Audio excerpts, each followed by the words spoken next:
novamente para poder falar um pouquinho sobre o Evangelho segundo o Espiritismo.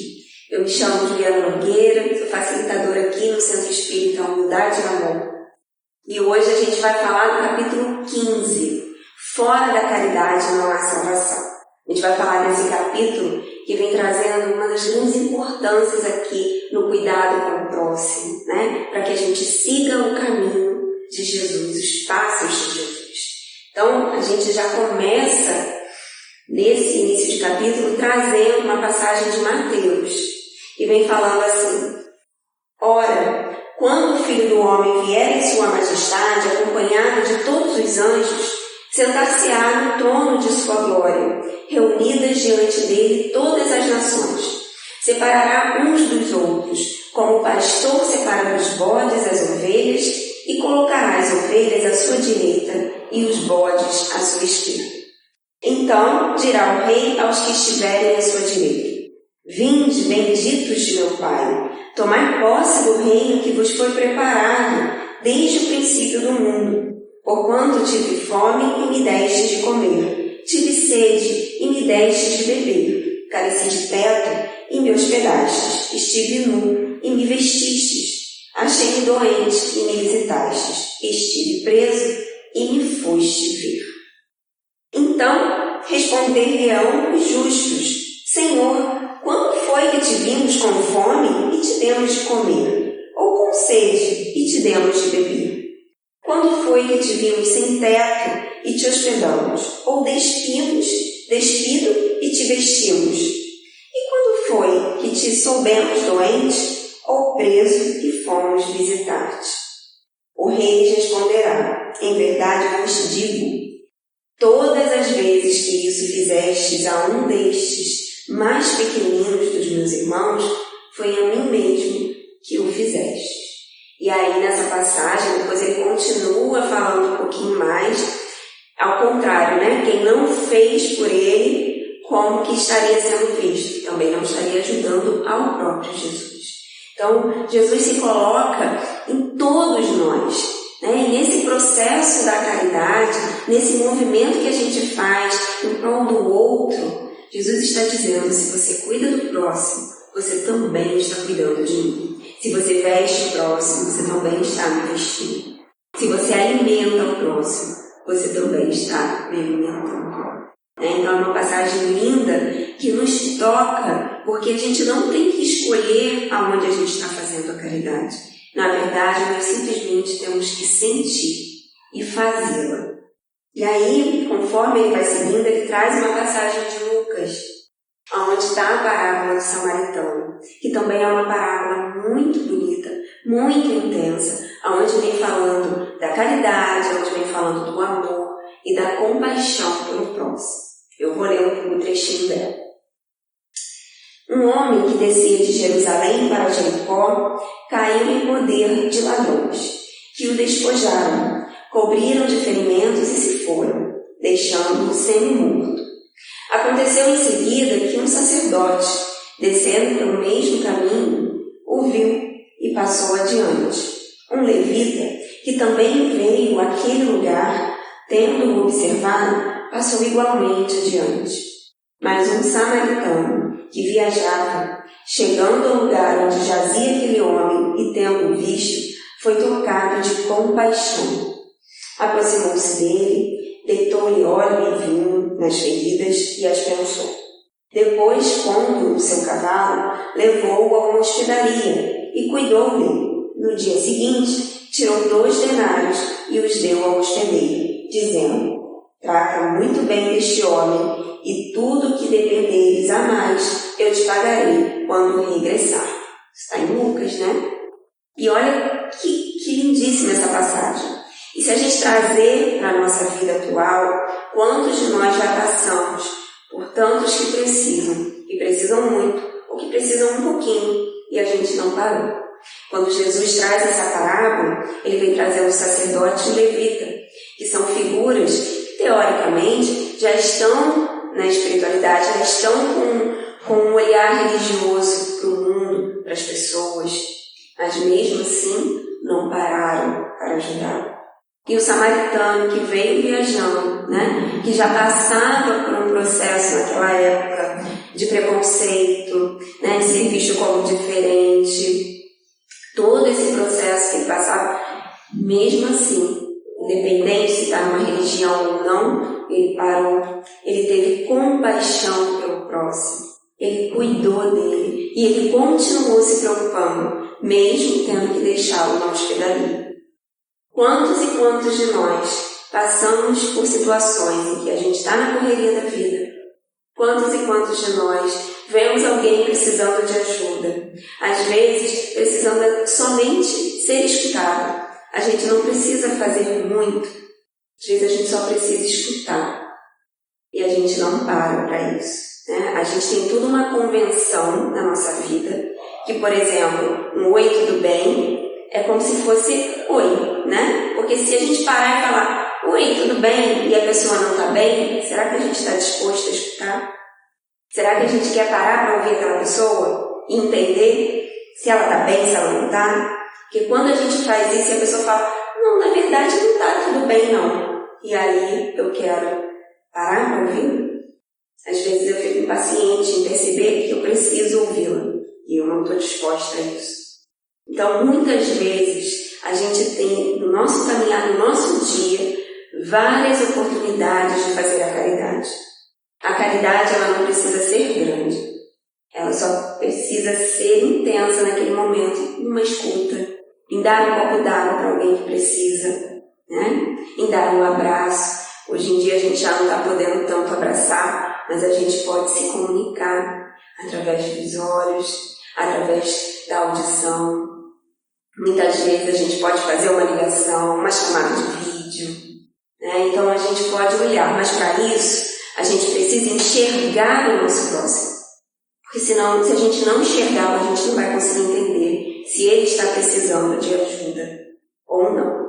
Então vamos seguindo aqui, e aí conforme a gente vai lendo o Evangelho, a gente se depara no item 3, que vem falando assim: toda a moral de Jesus se resume na caridade e na humildade, isto é, nas duas virtudes contrárias ao egoísmo e ao orgulho. Então, novamente, assim, a gente se depara essa chaga, né? Egoísmo e o orgulho. E o que vai contra isso? É a caridade e a humildade. Quando a gente olha para o egoísmo, quando a gente olha para o orgulho, a gente só enxerga nós mesmos, né? A gente precisa também olhar para fora. E para isso não tem status, não tem conta bancária, não tem nada disso. A gente só enxerga o outro ser humano. Nós somos seres humanos, né? E para isso a gente precisa olhar para a humanidade. Quando a gente olha para o outro, a gente automaticamente deixa de olhar para esse egoísmo que a gente se coloca, como se nós fôssemos o mais importante em tudo, como se a gente sempre tivesse razão, né? Como se o outro não sabe nada do que está falando. E muitas vezes é tão importante a gente conseguir escutar o outro, a gente conseguir entender o que o outro está querendo dizer ou por que ele está pensando dessa forma. A gente não consegue ajudar o outro impondo o que a gente acha que é certo ou errado. Muitas vezes ele só precisa ser acolhido para compreender até mesmo a forma que a gente está pensando. Mas aí ele continua falando, Kardec. Humildade e caridade, eis o que não cessa de recomendar e o de que dá ele próprio o exemplo. Então a gente vai olhando toda a caminhada de Jesus e a gente entende que o tempo todo ele veio ensinando para a gente o que é ser humilde e o que é ser caridoso. Quando ele olha para alguém, né, como aquela mulher que estava sendo apedrejada, ele consegue ajudá-la e ele olha para ela e fala, vá e não peques mais. Segue em frente. Ele não para e fala, olha, o que você fez foi isso e isso, não faça mais isso, senão eu não vou te ajudar. Jesus não falava assim. Jesus confiava em nós. Jesus sabia que cada um de nós, uma hora, iríamos encontrar o caminho. E ainda estamos aqui porque a gente vai encontrar esse caminho da evolução, né? Então, ele o tempo todo deixou exemplos. Se a gente for estudar o percurso de Jesus aqui na Terra, a gente só vai encontrar exemplos de amor, de caridade, de humildade. E aí ele continua dizendo, Kardec, orgulho e egoísmo, eis o que não se cansa de combater, e não se limita a recomendar a caridade, põe-na claramente e em termos explícitos como condição absoluta da felicidade futura. Então, para que a gente encontre essa felicidade no futuro, nós precisaremos sim saber esse caminho da caridade, esse caminho do amor ao próximo, esse caminho em que a gente vai precisar olhar para esse egoísmo, refletir e tomar condutas diferentes. Ele vem falando nesse parágrafo sobre as bem-aventuranças, né? Na verdade, Kardec vem trazendo os exemplos que Jesus falava para nós. Então, um desses exemplos vem dentro das bem-aventuranças que ele fala. Os pobres de espírito, né? Que são os humildes, os puros de coração, os brancos e pacíficos e os misericordiosos. Então, todos esses momentos ele vem trazendo a reflexão para a gente olhar para dentro de nós. O que eu quero, né? De que forma que eu quero caminhar aqui nesse planeta? É com raiva, com ódio, ou respirando, buscando ser pacífico. Não é passivo, né? Tem diferença.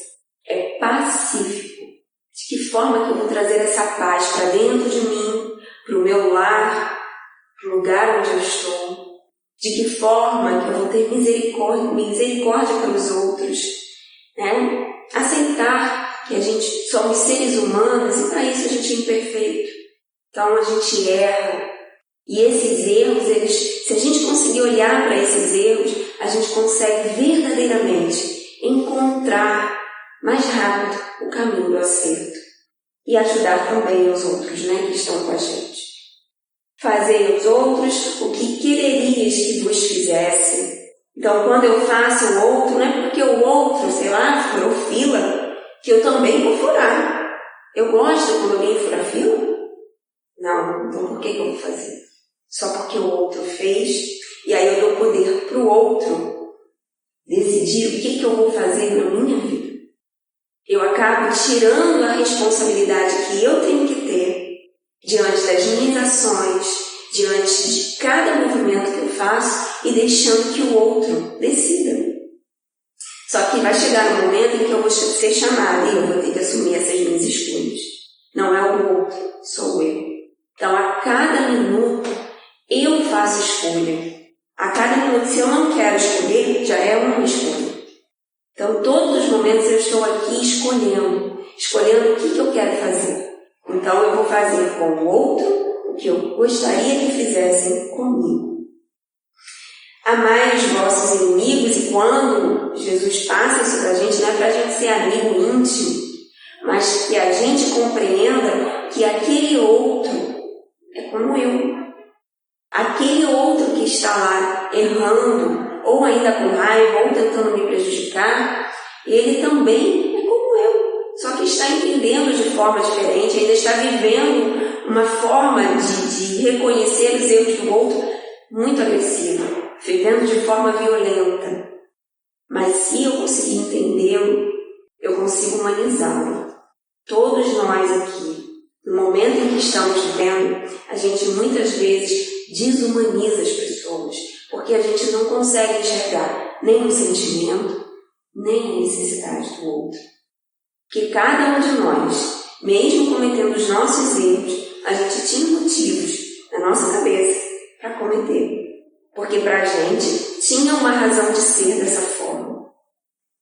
Então a gente conseguir olhar para isso em nós e conseguir olhar para isso no outro também é uma forma de humanizá-los e reconhecer que não existem inimigos. Na verdade, todos nós somos irmãos. Jesus vem trazendo muito bem isso para a gente, né?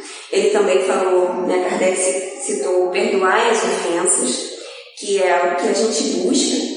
Se a gente está ali vendo que o outro errou, que a gente consiga encontrar esse caminho do perdão, que na verdade é uma liberdade para todos nós, né? A gente se liberta, a gente quebra a corrente quando a gente perdoa o outro ou quando a gente se perdoa. Praticar o bem sem ostentação, então fazer o bem, isso está muito ligado à caridade, né? E não julgar o outro. Se a gente ficar julgando o outro, a gente não consegue enxergar o que nós fazemos. É tão fácil a gente apontar o dedo para o outro, né? E isso não é caridoso, de forma nenhuma. A gente olhar para o outro, entender que o outro fez algo e que ele tinha ali os motivos dele, não é concordar com ele, mas é a gente ter empatia, a gente ter a caridade e o reconhecimento de que o outro também está nessa caminhada, né? Então, seguindo um pouquinho, Kardec coloca que no quadro que traçou do juízo final, deve-se, como em muitas outras coisas, separar o que é apenas figura e alegoria. Lá naquele iniciozinho, quando eu li, estava falando sobre o juízo final. E isso é algo que Jesus estava contando para aquele povo na época, né? Então, quando ele fala ali do juízo final, né, que um vai para a direita, o outro vai para a esquerda, um vai para o céu e o outro vai para o inferno, enfim. Quando Jesus vem trazendo isso, é porque naquele momento aquele povo só conseguia ouvir dessa forma. Ele ainda estava muito ligado a essas ideias. E trazer uma fala totalmente espiritualizada não iria alcançar aquele povo da época. É como se a gente estivesse contando para uma criança algo que aconteceu, né? Quando a gente vai contar para a criança, a gente vai trazer de forma lúdica.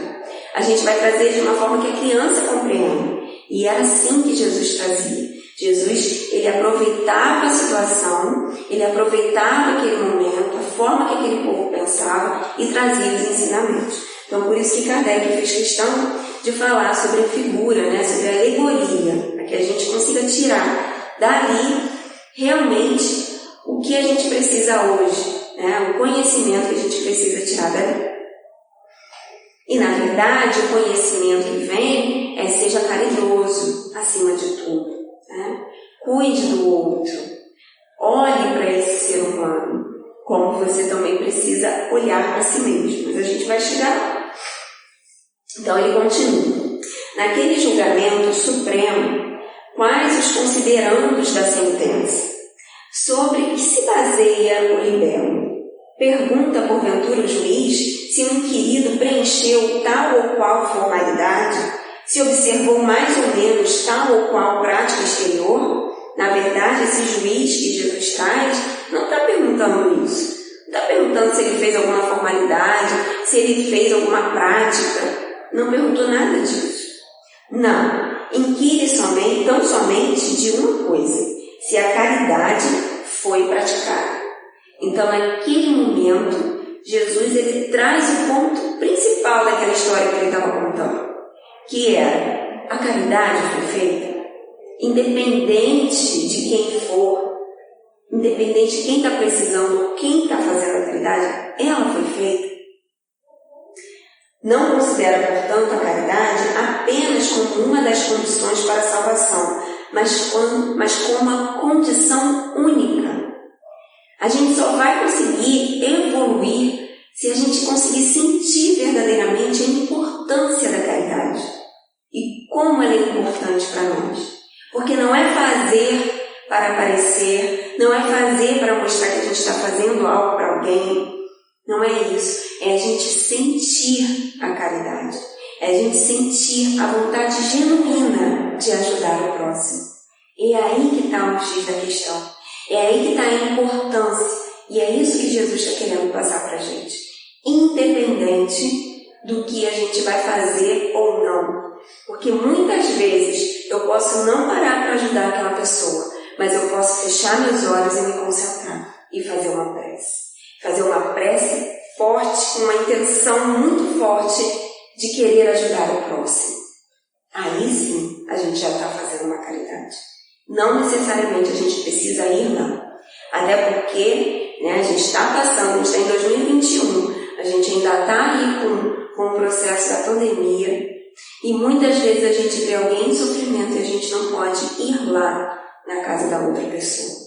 Então, quando a gente se une em prece, essa pessoa sente esse amor, essa compaixão, essa caridade chegando até ela. E aí, seguindo, a gente chega num ponto que é o mandamento maior. E Kardec traz para a gente uma passagem de Mateus, que é assim: mas os fariseus, tendo sabido que ele tapara a boca ao São dos Seus, se reuniram, e um deles, que era doutor da lei, foi propor-lhe esta questão para o tentar: Mestre, qual o grande mandamento da lei?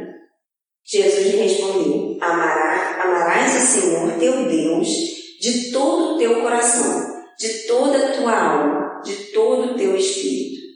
Esse é o maior e o primeiro mandamento.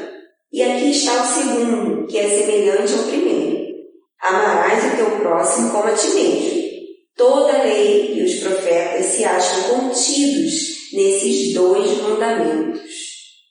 E esse realmente é o mandamento maior, né? Quando a gente para olhar o que Jesus trouxe para a gente, ele condensou tudo nessa fala.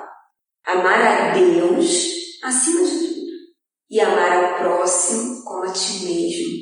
E o quanto que é importante a gente olhar para isso. Amar ao nosso Pai, infinita bondade, que está sempre em nós e olhando por nós. E depois, quando ele vem trazendo amar ao próximo, ele logo em seguida vem falando de amar a nós mesmos. Então eu só consigo amar ao próximo se eu amar ao Pai. Eu só consigo amar ao Pai se eu amar ao próximo. Mas e nós? Será que nós conseguimos amar ao nosso próximo se a gente não se amar? Se a gente não cuidar de nós mesmos? Isso é uma pergunta que a gente precisa muito refletir sobre isso. Porque muitas e muitas vezes nós estamos ali dedicados a cuidar do outro, mas a gente não consegue cuidar de nós. Muitas e muitas vezes a gente está ali cuidando de noite, dizendo sim para todos, e muitas vezes estamos dizendo não para nós mesmos. Então esse é um cuidado que a gente precisa estar olhando para isso. E quando a gente também lê aqui no Evangelho, né? O conhece-te a ti mesmo é de extrema importância para que eu possa amar o meu próximo. Porque muitas vezes eu chego ali no meu próximo, eu chego a quem eu estou ajudando, porque eu também estou querendo essa ajuda. E quando vira essa moeda de troca, que não está legal.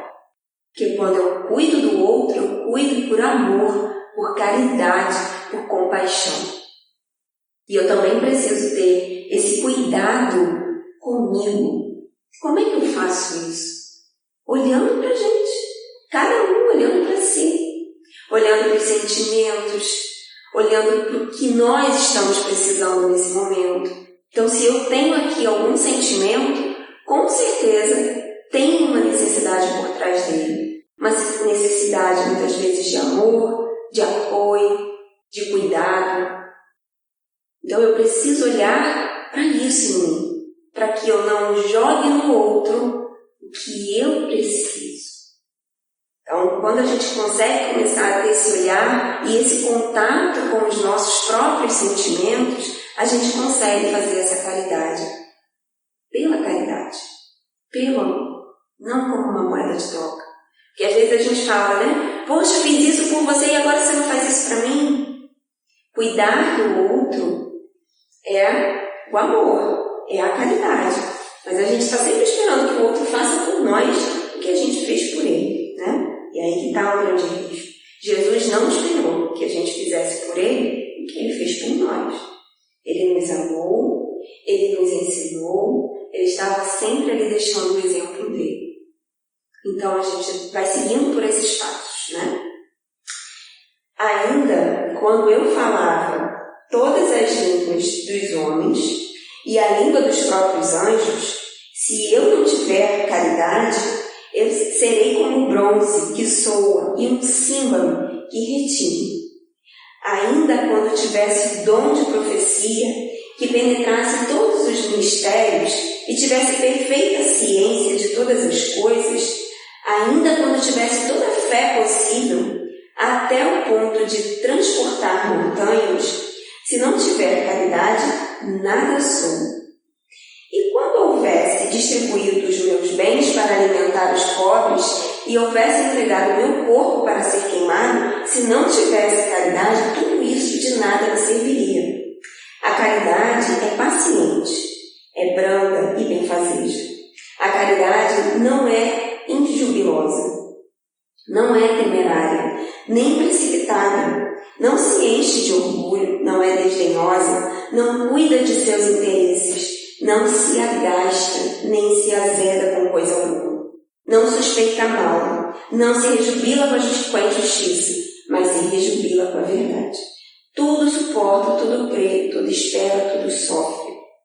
Agora, estas 3 virtudes, a fé, a esperança e a caridade permanecem, mas dentre elas, a mais excelente é a caridade. E quem falou isso foi Paulo, né?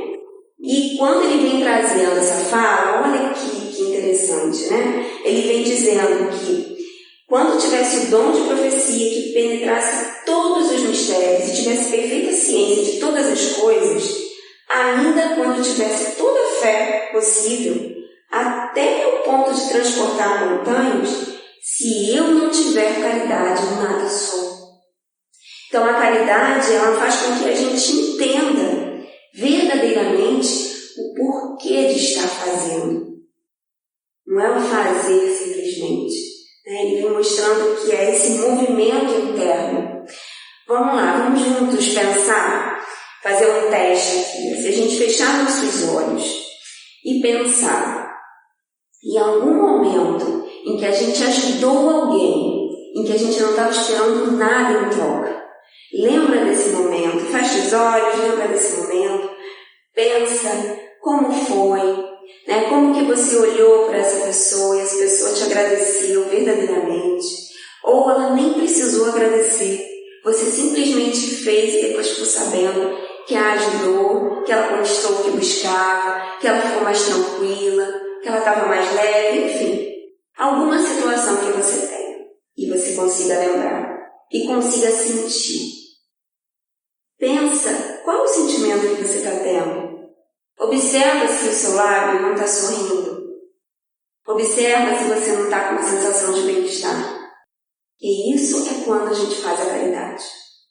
A gente tem uma sensação de leveza, de bem-estar, de amor.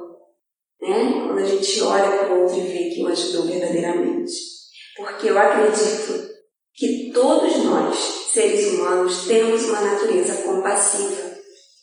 Todos nós temos a compaixão aqui dentro. E quando a gente percebe que somos capazes de contribuir para o bem do próximo, a gente faz sem querer nada em troca. Quando não é uma exigência, quando não é uma imposição, quando simplesmente a gente percebe que pode fazer. Quer ver um exemplo simples? Estava lendo um livro em que o pai estava dizendo que é lá dos Estados Unidos e que ele sempre pedia para o filho tirar a neve da frente da casa, que era um pedacinho pequeno. E ele pedia para o filho, lógico que era uma imposição, era uma obrigação que o filho tinha que fazer, uma tarefa naquela casa, né? E o filho nunca fazia, enrolava, fazia uma coisa, uma outra, nunca fazia. Um dia ele chegou mais cedo do trabalho e viu o filho tirando a neve da casa da vizinha, que era uma senhora que tinha dificuldade de andar. E aí o filho foi lá e tirou. E ele percebeu, depois conversando com o filho, que o filho não teve pedido dessa vizinha. Na verdade, ele foi lá e tirou, porque ele viu que ela tinha dificuldade. E aí ele começou a refletir, né? Poxa, por que ele não tirou da minha casa, que é um pedacinho menor? Porque naquele momento ele estava percebendo que o pai estava em ponto, não tinha nenhuma conversa.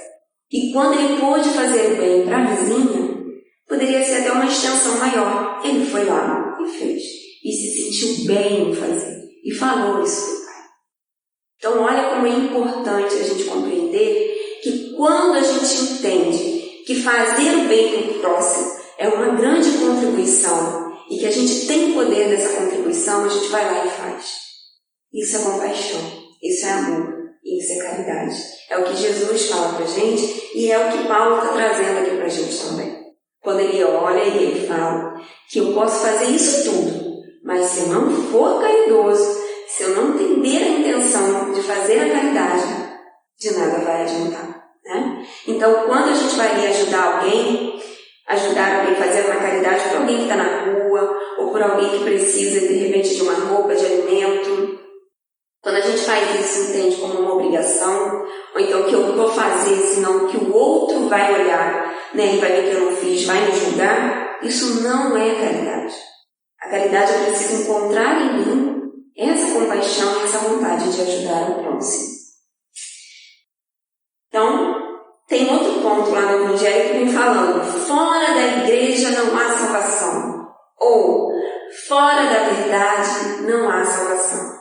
E aí Kardec vem falando muito sobre isso, e é importante a gente refletir junto com ele. Por que fora da igreja não há salvação? Por que fora da religião, talvez, não há salvação? Por que não falar dessa forma, né? E aí ele vem dizendo assim, enquanto a máxima fora da caridade não há salvação, assenta num princípio universal, e abre a todos os filhos de Deus acesso à suprema felicidade. O dogma, fora da igreja não há salvação, se estriba não na fé fundamental em Deus e na imortalidade da alma, fé comum a todas as religiões, porém, numa fé especial, em dogmas particulares, é exclusivo e absoluto. Então aqui ele já está trazendo que fora da caridade não há salvação é algo que é universal. Porque eu posso não ter religião nenhuma e eu posso ser caridosa. Né? Então, se a gente coloca ali fora da igreja não há salvação, ou fora da religião não há salvação, a gente está ali restringindo. E só será caridoso, né? Só terá salvação aquele que tiver uma religião, aquele que estiver numa instituição religiosa. E não é dessa forma que existe. Porque quando a gente fala, a gente está falando para todos. E todos nós, como seres humanos, temos a capacidade de sermos caridosos. E temos a capacidade de olhar para o nosso próximo e ajudá-lo de forma verdadeira e de forma que a gente reconheça esse amor e essa vontade de ajudar. E aí ele continua. Longe de unir os filhos de Deus, separa-os. Em vez de incitá-los ao amor de seus irmãos, alimenta e sanciona a irritação entre sectários dos diferentes cultos que, reciprocamente, se consideram malditos na eternidade, embora sejam parentes e amigos esses sectários. Então ele vem dizendo que, em vez de a gente se unir na caridade, a gente se separa, porque a minha religião, de repente, é melhor que a sua, a minha faz mais caridade que a sua. E não é isso, essa não é a intenção de Jesus. A religião só são caminhos que nos levam ao mesmo lugar, à caridade, ao amor e a Deus. Então, e quem não tem religião vai encontrar esse lugar? Vai, porque esse lugar é interno. Eu posso estar numa instituição religiosa e não buscar esse encontro com Deus. Eu posso estar tão preocupado, né, no egoísmo, no orgulho mesmo, que eu ainda não consigo olhar ali. Mas eu vou conseguir. Cada um de nós tem um passo diferente do outro. Tem uma velocidade diferente da outra. Então não cabe a nós julgar o outro. Mas cabe sim, cada um de nós, olhar que passo nós estamos dando e nos responsabilizando pelo nosso passo. E ele continua dizendo, a máxima fora da caridade não há salvação consagra o princípio da igualdade perante Deus e da liberdade de consciência. Tendo-a por norma, todos os homens são irmãos, e qualquer que seja a maneira por que adorem o Criador, eles se estendem as mãos e oram uns pelos outros. Olha que lindo isso, né? Tendo por norma, todos os homens são irmãos, e qualquer que seja a maneira por que adorem a Deus, eles se estendem as mãos e oram uns pelos outros. Independente do lugar em que a gente mora, da religião que a gente tem, independente da forma que a gente enxerga a vida. A gente pode ter compaixão por todos que estão aqui, até mesmo por aquele que ainda faz o mal, por aquele que ainda rouba, por aquele que ainda mata. Não foi assim que Jesus nos ensinou? Então nós somos capazes sim. Porque quando a gente tem a empatia e a compaixão pelo outro, não quer dizer que eu estou concordando com ele, mas quer dizer que eu estou tendo amor pelo meu irmão, amor pelo meu próximo. E se eu colocar nesse próximo que ainda erra um amor meu, como uma filha, a gente consegue entender o que verdadeiramente é essa compaixão, o que verdadeiramente é esse amor. Então, se eu tenho pela minha filha, eu também vou ter pelos outros. É só eu buscar dentro de mim. Então, e aí ele diz, né? Ali a gente estava falando da igreja, agora a gente vai falar da verdade. Por que não? Fora da verdade não há salvação. Aí Kardec diz, equivaleria ao fora da igreja não há salvação. E seria igualmente exclusivo, porquanto nenhuma seita existe que não pretenda ter o privilégio da verdade. Quantos de nós estamos ali, conhecemos pessoas, né? Às vezes até mesmo a gente quer impor para o outro que o que o Espiritismo está trazendo é a verdade.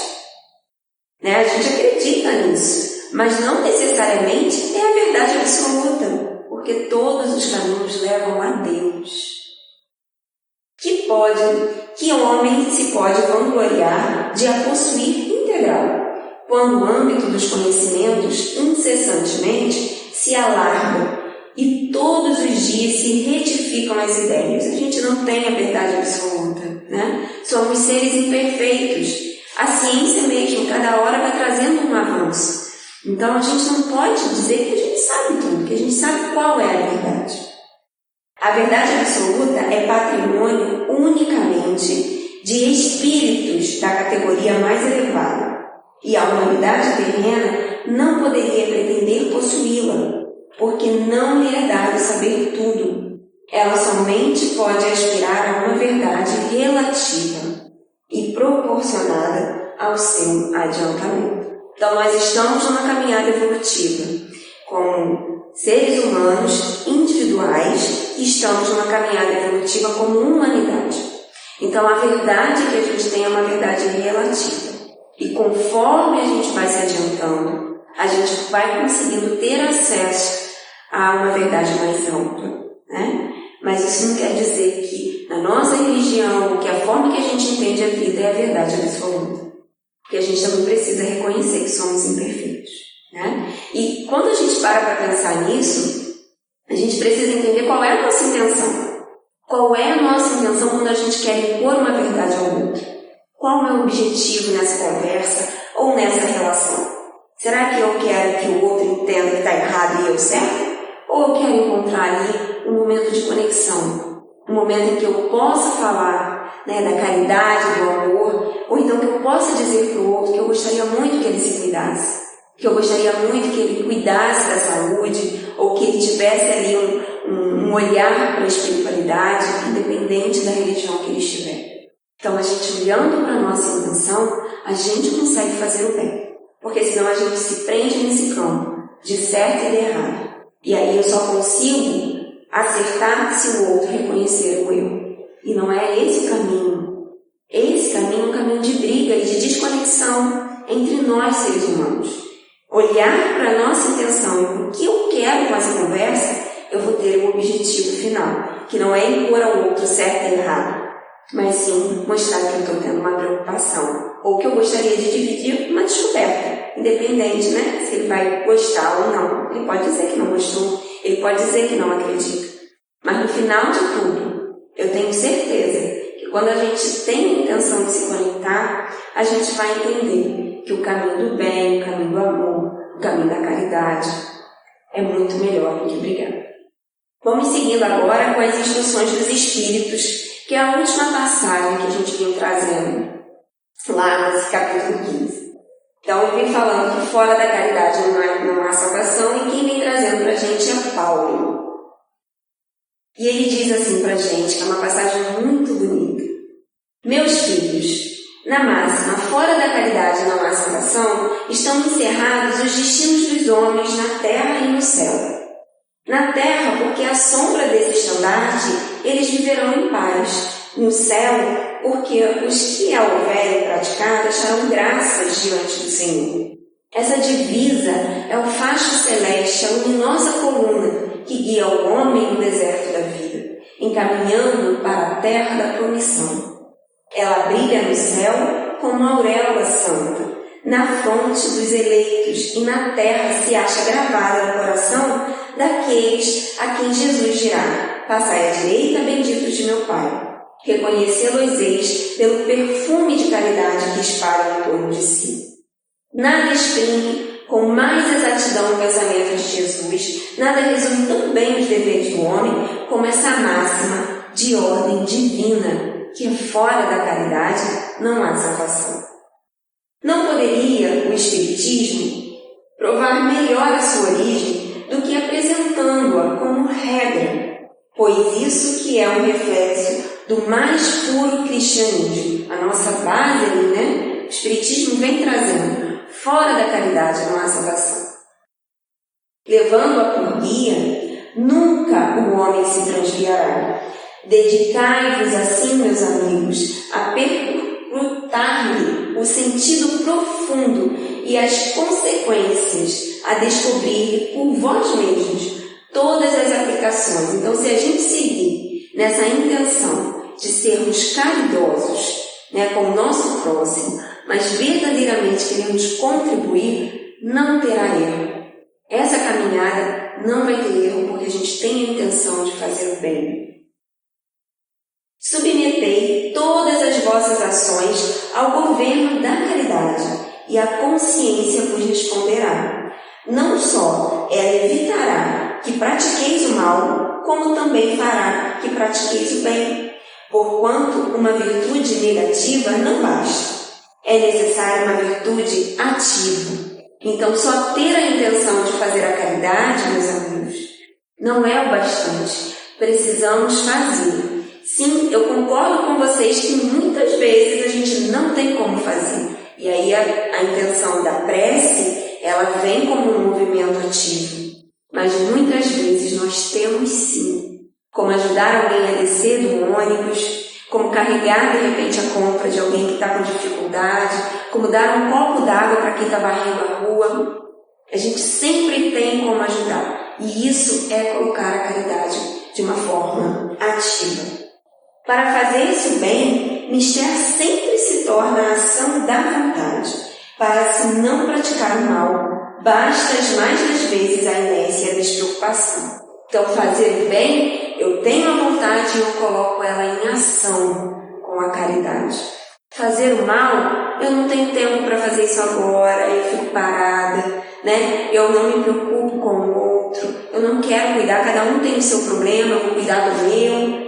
E nisso eu vou estimulando muitas vezes a desejar o mal, né? A ficar irritado com alguém, a não compreender o outro dentro do contexto que ele vive. Então a caridade, ela precisa estar sempre ali em movimento, é como se fosse um músculo, né? A gente está na academia, a gente está ali numa musculação, a gente precisa estar ali diariamente fazendo aquilo para que esse músculo se desenvolva e se mantenha. A caridade da mesma forma. E aí ele termina, né? Meus amigos, agradecei a Deus o haver permitido que pudesseis gozar a luz do Espiritismo. Não é que somente os que a possuem hajam de ser salvos, é que ajudando-vos a compreender os ensinos do Cristo, ela vos faz melhores cristãos. Esforçai-vos, pois, para que os vossos irmãos, observando-vos, sejam induzidos a reconhecer que verdadeiro espírita e verdadeiro cristão são uma só e a mesma coisa. Dado que todos quantos praticam a caridade são discípulos de Jesus, sem embargo da seita que pertencem. E que é lindo isso, né, que ele traz, porque independente do lugar em que eu estou, da religião que eu tenho, ou se eu não tenho religião, isso independe. Porque, na verdade, quando eu pratico a caridade, eu estou sendo discípulo de Jesus e eu estou ajudando, estou sendo uma ferramenta do Mestre aqui na Terra. auxiliando nessa seara, na seara do bem, do amor e do cuidado. Então, terminando, eu trago uma passagem, uma frase do livro Lázaro Redivivo, de Chico Xavier, pelo Espírito Irmão X. Ser caridoso é ser profundamente humano, e aquele que nega entendimento ao próximo pode inverter consideráveis fortunas no campo de assistência social, transformar-se em benfeitor dos famintos, mas terá que iniciar, na primeira oportunidade, o aprendizado do amor cristão para ser efetivamente útil. E esse início que ele traz, ser caridoso, é ser profundamente humano. Essa sensação de que eu ainda sou imperfeita, eu ainda em muitos momentos tenho raiva, me irrito com as pessoas, tenho uma tristeza, mas independente de tudo que está acontecendo aqui dentro, independente da minha imperfeição, eu posso ser caridosa e eu posso fazer o bem, eu posso seguir esse caminho, eu posso entender que a minha contribuição ao outro, ela pode ser verdadeira e eu posso fazer a diferença na vida de muitos que estão à minha volta. Então, esse capítulo, ele traz essa lembrança da caridade. Eu espero que essas reflexões que eu trouxe também possam ajudar outras reflexões aí, e a gente continua nessa caminhada, aprendendo, lendo, refletindo, cuidando de nós, cuidando do outro, sempre em sintonia com Jesus. Muito obrigada.